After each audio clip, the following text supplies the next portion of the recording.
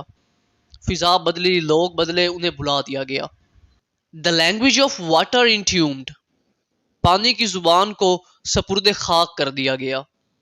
codes misled, ضابطے بھٹک گئے. اور flooded in silence اور blood, یا پھر خاموشی اور خون کے سیلاب میں بہہ گئے.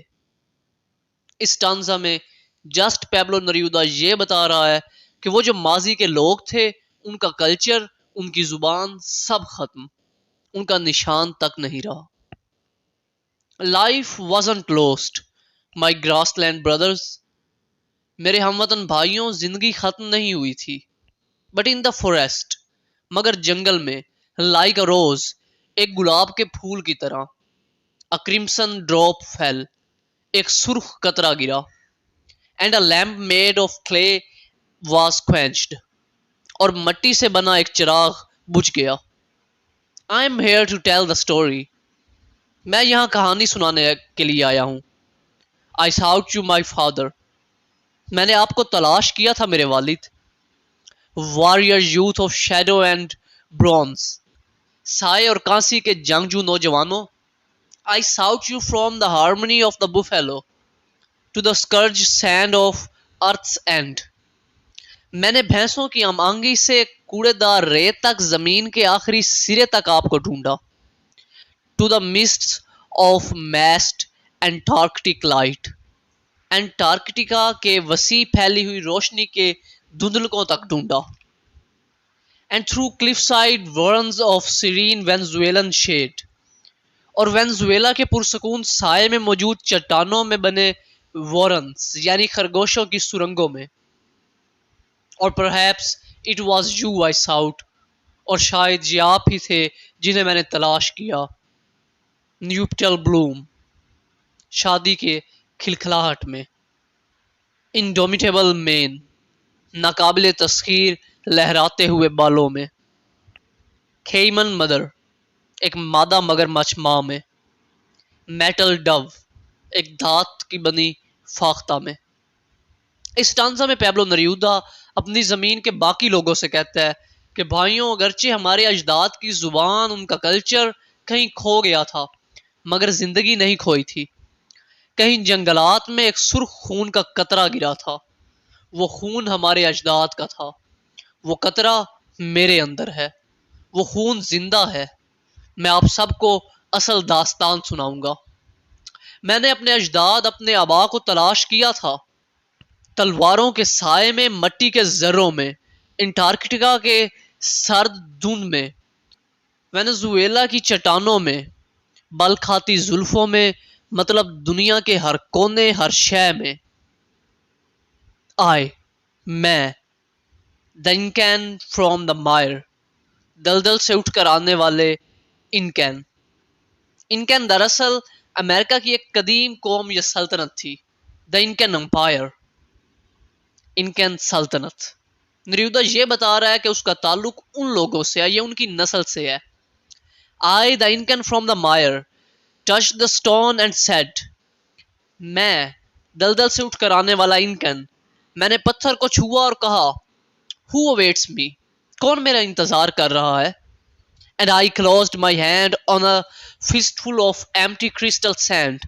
اور میں نے ایک مٹھی پر خالی ریت پر اپنا ہاتھ بند کر لیا. But through zapotic flowers I walked. مگر میں زپوٹک پھولوں سے گزر گیا. زیپوٹک دراصل میکسیکو میں بسنے والے مقامی لوگ تھے اور ان کی زبان کو بھی اس سے منسوب کیا جاتا ہے، Zapotec. And sweet as a dew was the light. اور روشنی ایک خرگوشنی کی طرح میٹھی تھی. ڈو شیرنی، خرگوشنی، ہرنی، مطلب فیمیل میملز کے لیے یوز ہوتا ہے. And like a green eyelid the shade. اور سایہ ایک سبز آئی لڈ یعنی آنکھ کی پلک جیسا تھا. اب اس ٹانسا میں پوئٹ نے خود کو انکن امپائر کی نسل میں سے بتایا ہے، بلکہ خود کو اپنے اجداد اپنے آبا سے منسوب کیا ہے، اور بتاتا ہے کہ جب وہ اپنے اجداد اپنے آبا کو ڈھونڈنے نکلا تھا یہ دیکھنے کہ کون کون ان میں سے اس کا انتظار کر رہا ہے، تو اسے ان میں سے کوئی بھی نہیں ملا تھا، ہاں مگر مٹھی بھر ریت. زیپوٹک فلاورز، ایک میٹھی سویٹ لائٹ اور گرینش شیڈ یعنی سبزہ گاہوں کی خوبصورت جھلک. یہ سب وہ چیزیں تھی جو اس کو ملی، مگر اس کو اپنے اجداد نہیں ملے. مائی لینڈ ان نیمڈ، میری زمین بے نام ہے. نوٹ امریکہ، امریکہ نہیں ہے، امریکہ نہیں ہے. نوٹ یٹ، ابھی تک نہیں.